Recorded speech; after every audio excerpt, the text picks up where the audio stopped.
I know we didn't see a lot of Hines Allen, but I really think her passing ability is going to help the Fever as well.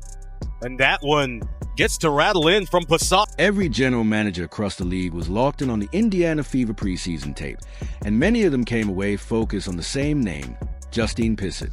While most of the attention has been on Caitlin Clark's shooting numbers and the lopsided win over the New York Liberty, front offices around the league are watching a different situation unfold, one that could turn into a costly roster mistake. Indiana may be on the verge of letting a highly valuable asset slip away. Pissett, a 6 feet 4 inches perimeter shooter who hit over 40% from three in college, stepped into her first professional action against a top-tier defense and immediately showed she can contribute at this level. Players with a combination of size and shooting are rare, and teams spend years trying to find them. That's why franchises like the Las Vegas Aces, Dallas Wings, and Los Angeles Sparks will be ready to move quickly as she becomes available. The situation puts pressure on decision-makers like Lynn Dunn and Kelly Kroskop, because letting a player with his profile go for nothing would raise serious questions about asset management. In today's WNBA, elite floor spacing, especially from a player with size, is one of the most valuable and difficult traits to acquire. Indiana may have found that archetype unexpectedly, and her preseason performance against the Liberty only reinforced that evaluation. Problem is, again, Shitori Walker-Kimbrough, KK Timpson, and Justine Pissett have one spot on the team for them. And the Fever have made it, basically, we heard from Chloe Peterson, they picked their 12 already. And all it means is that a Portland Fire, a Washington Mystics, If you study the raw game tape closely, Justine Pissett's impact becomes obvious beyond the box score. In just over 10 limited minutes, she went 2-for-4 from the field, knocked down a 3, hit both free throws, and finished with 6 points along with a strong plus-minus. But the real takeaway is how those points came. She didn't look like a hesitant rookie adjusting to the moment. She looked completely comfortable. Every time she caught the ball on the perimeter, the defense rushed to close out, yet it barely mattered. Her release point is so high and her shooting motion so quick that standard contests become ineffective. She operated with confidence, decisiveness, and zero hesitation, immediately pulling the trigger from deep and forcing the defense to respect her spacing. That performance, however, has created a complicated situation for the Indiana Fever. The rest of the league now clearly sees that Pissett is capable of being a real rotation player at the professional level. At the same time, Indiana is dealing with a roster crunch. With more players in camp than allowed under league rules, they are forced to make multiple cuts before the season begins.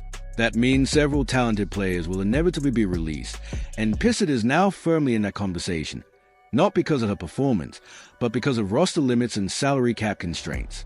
The challenge for the front office is that this situation isn't just about trimming numbers.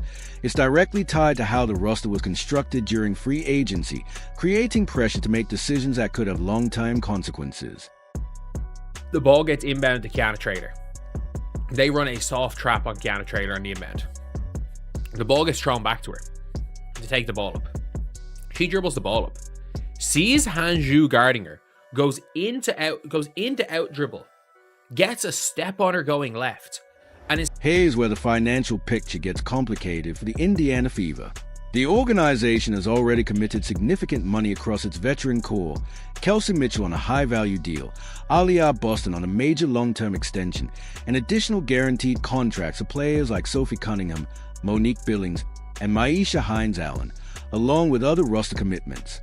Individually, each move makes sense, but collectively they've left the team with very limited flexibility under the salary cap. That's why the common suggestion, simply cutting a veteran to make room for Justine Pissett, isn't so simple. With fully guaranteed contracts, releasing a player doesn't remove their salary from the cap, meaning the team would still carry the financial burden without gaining real roster flexibility.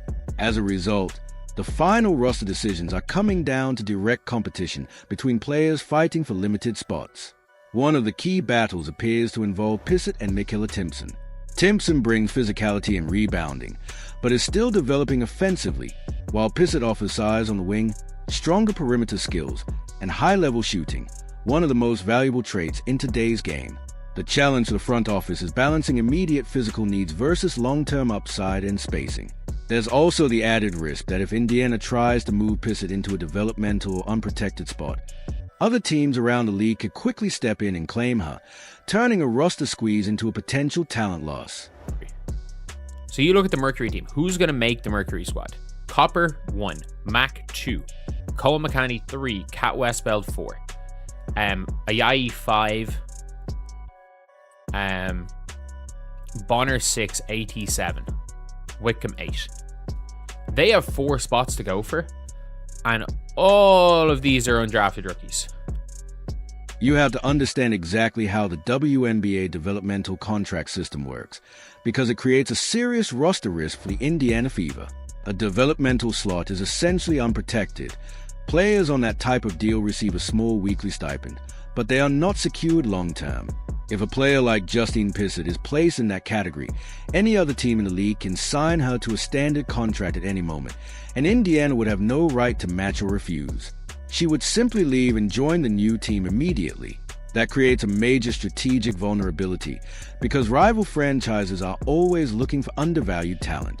Teams like the Dallas Wings, for example, are actively building around young playmakers such as Paige Buchers and Azzi Fudd, but still lack consistent perimeter shooting. A 6 feet 4 inches shooter with range like Pissett would instantly fit that system, spacing the floor while allowing guards to attack downhill. Similarly, the Los Angeles Sparks are in a rebuilding phase and would likely prioritize a player with size, shooting ability, and long-term upside. In that environment, she could realistically earn rotation minutes and develop into a long-term piece. Even the New York Liberty factor into this equation. They already saw firsthand what Pissett can do from deep in limited minutes, and with an established development structure and championship ambitions, they would have every incentive to add a high upside shooter like her if she became available. The concern for Indiana is simple. If they try to stash her on a developmental deal, they risk exposing her to exactly the type of opportunistic signings that contending and rebuilding teams alike are constantly ready to make. They have size, they have their point guards. And like Miniatore might not make the team. The Sun could take her. The tempo very well could say to Chloe Bibby, you know what? We've got a younger version of you who is much longer. We'll let Chloe Bibby go. Justine Pissett, we'll take you in. We're trying to... Looking closely at the league-wide roster strategy, the Phoenix Mercury stand out for intentionally keeping their training camp roster unusually flexible, carrying fewer guaranteed contracts than most teams. That approach effectively leaves them with open roster spots, positioning them to monitor other teams' cuts and quickly pick up undervalued talent. In that environment, a player like Justine Pissett becomes a clear target, especially if the Indiana Fever attempt to move her onto a developmental deal, which would expose her to immediate signing by any rival team willing to offer a standard contract. Other organizations, including rebuilding or asset-focused franchises like the Washington Mystics in expansion situations such as the Toronto Tempo, would also see strong value in a 6 feet 4 inches shooter with long-term upside, especially in system prioritizing spacing and development over short-term veteran production. This entire situation ties directly into how Pissett could fit alongside Caitlin Clark within Indiana's offensive structure. Clark is one of the league's elite creators, averaging high assist numbers and consistently generating open looks through her deep range and defensive gravity. Her ability to pull defenses out beyond the arc and manipulate coverage makes her one of the most dangerous playmakers in the league. However, that system relies heavily on shooters converting the opportunities she creates. Players like Lexi Hull already provide strong perimeter efficiency in that role, but at 6 feet 0 inches she faces physical limitations when dealing with elite length and contested matchups. A taller, high-release shooter like Pissett would theoretically add another layer of spacing, able to shoot over switches and maintain effectiveness even against bigger, more physical defenders, making her a particularly clean schematic fit next to Clark's playmaking. Both of them have similar weaknesses in terms of... I think KK is stronger. I think KK is a much better rebounder. I think KK is more athletic. Pissett is much longer. Pissett is a better ball handler. She's a much better passer, and she shoots the ball better. And is a year and a half younger. I think in general, I'm looking at it and I'm like... At 6 feet 4 inches with a smooth, high release point, Justine Pissett has the kind of shooting profile that makes her extremely difficult to contest at the professional level. When she spaces out on the wing and catches passes generated by drive from Caitlin Clark, the margin for defensive error becomes razor thin.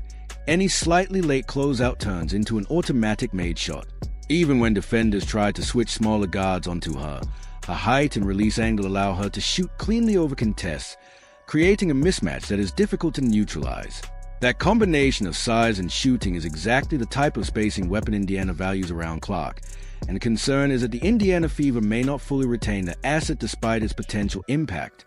The urgency around her situation increases with upcoming preseason opportunities, including a matchup against the Dallas Wings, where players like Paige Buchers and Azifud will also draw attention. Strong performances in those games could significantly raise her value across the league and intensify pressure on Indiana's front office. The decision ultimately comes down to roster construction and long-term planning, whether the team prioritizes short-term financial flexibility or commits to retaining a high-upside shooter who could fit seamlessly into their system. In a broader sense, this is framed as a classic organizational test. Historically, successful franchises have often chosen to retain young, high-upside talent even when it complicates short-term roster math. The comparison is drawn to situations where teams identified long-term contributors early and committed to them despite immediate constraints. In that context, Pissett represents a decision point for Indiana, whether to preserve a potential long-term spacing piece around Clark or risk losing her to another team that values her skill set more aggressively.